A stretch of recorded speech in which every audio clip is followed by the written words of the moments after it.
In the year 753 BC, a man stood over the bleeding body of his own twin brother. The weapon was still in his hand. The victim had simply jumped over a small dirt wall as a joke. But this single act of brutal violence did not just end a human life. It gave birth to an empire that would eventually conquer the known world.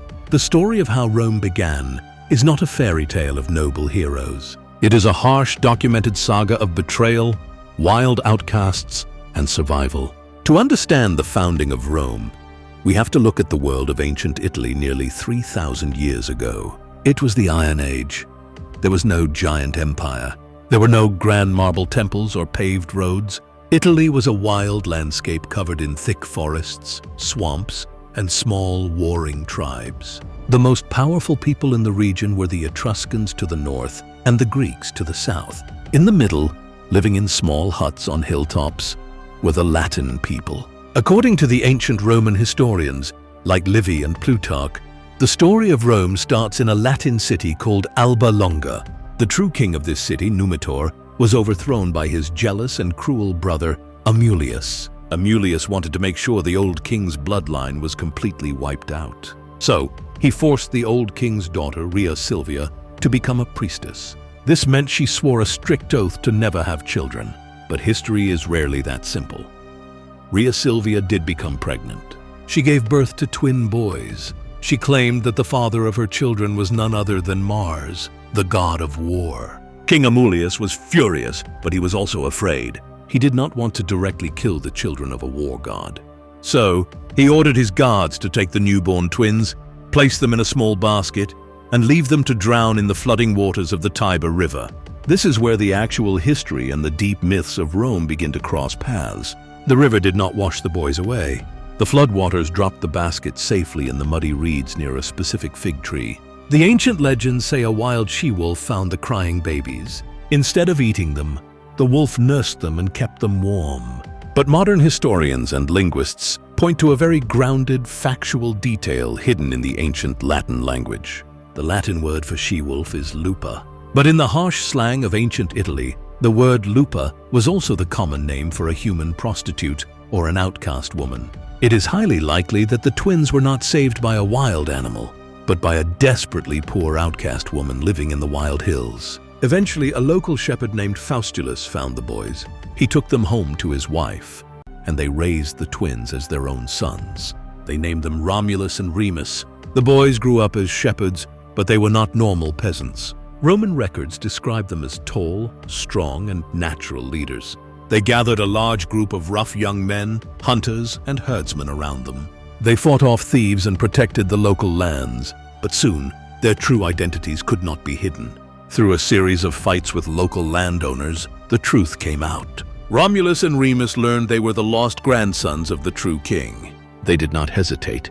The brothers led their band of shepherds back to Alba Longa. They attacked the palace, killed the cruel king Amulius, and put their grandfather back on the throne. But Romulus and Remus did not want to stay and serve under someone else. They were leaders. They wanted to build their own city, right in the exact spot where they had been saved from the river. So they marched back to the wild hills near the Tiber River. This is where the brotherhood fell apart. And it all came down to a simple question. Exactly which hill should the new city be built on? The area had 7 distinct hills. Romulus chose the Palatine Hill. Remus wanted the Aventine Hill. They could not agree.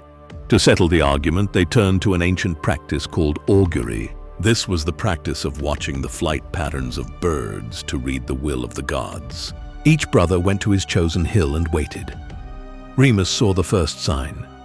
He spotted 6 vultures flying in the sky. He claimed victory, but moments later, Romulus spotted 12 vultures. Remus argued that he won because he saw the birds first. Romulus argued that he won because he saw more birds. The argument turned completely bitter. Romulus ignored his brother and began to build his city on the Palatine Hill. He grabbed a plow and dug a deep trench in the dirt in a wide circle. This was the sacred boundary line of his new city. He began to stack rocks and dirt to build a defensive wall. Remus watched from a distance, angry and bitter.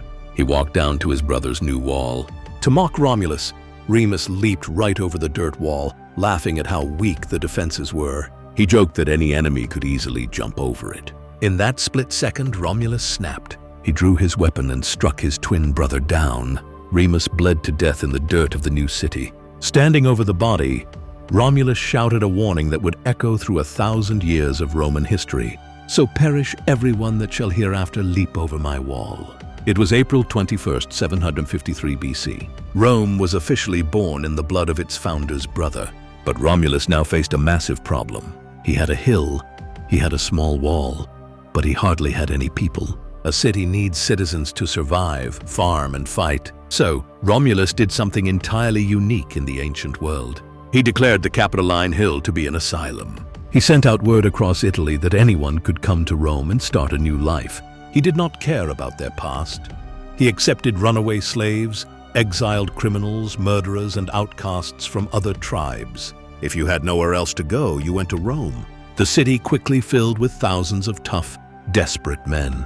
Rome became strong almost overnight. But there was a deadly catch. Because the city was filled with runaway male criminals, almost no women wanted to live there. Surrounding tribes refused to let their daughters marry Roman men. Rome was doomed to die out in a single generation. Romulus had to find a way to get women into his city, and his solution was ruthless.